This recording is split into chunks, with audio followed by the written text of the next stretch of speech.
மேசம், கன்னி, சிம்மம் இந்த 3 ராசிக்காரங்க வியாபாரத்துல ஜொலிப்பதற்கு வாய்ப்பு உண்டு.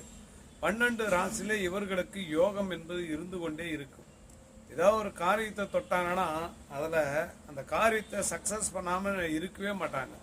அப்படியேப்பட்ட இயற்கையாவே இவங்க பிசினஸ் பண்ணக்கூடிய ஆற்றல் உண்டு. மேசம், கன்னி, சிம்மம் இந்த 3 ராசிக்காரர்கள் பிசினஸ் பண்ணீங்கன்னா நீங்க 10 பேருக்கு சம்பளம் கொடுப்பீங்களே தவிர நீங்க ஒரு இடத்துல கை கட்டி வேலை பார்க்க மாட்டீங்க. போடா அப்படின்னு சொல்லிட்டு போயிட்டே இருப்பீங்க. அப்படியேப்பட்ட கேரக்டர் உள்ள ஆட்கள் நீங்க. உங்களுக்கு பிசினஸ் செய்வதற்கு உண்டான வாய்ப்பும் வசதியும் அதிர்ஷ்டமும் யோகமும் உண்டு. நீங்க எவனை பத்தியுமே கவலைப்பட மாட்டீங்க, எவனையும் நம்ப மாட்டீங்க. முதல்ல நீங்க எவனுமே இல்லைன்னா கூட நீங்க லேபர் ஆகி ஓனரா இருக்கிற நீங்க லேபரா இருக்கக்கூடிய வாய்ப்புகள் உண்டு. ஏன்னா அவ்வளோ டெடிக்கேஷன் வேலையத்தினால சக்சஸ் பண்ணுவீங்க.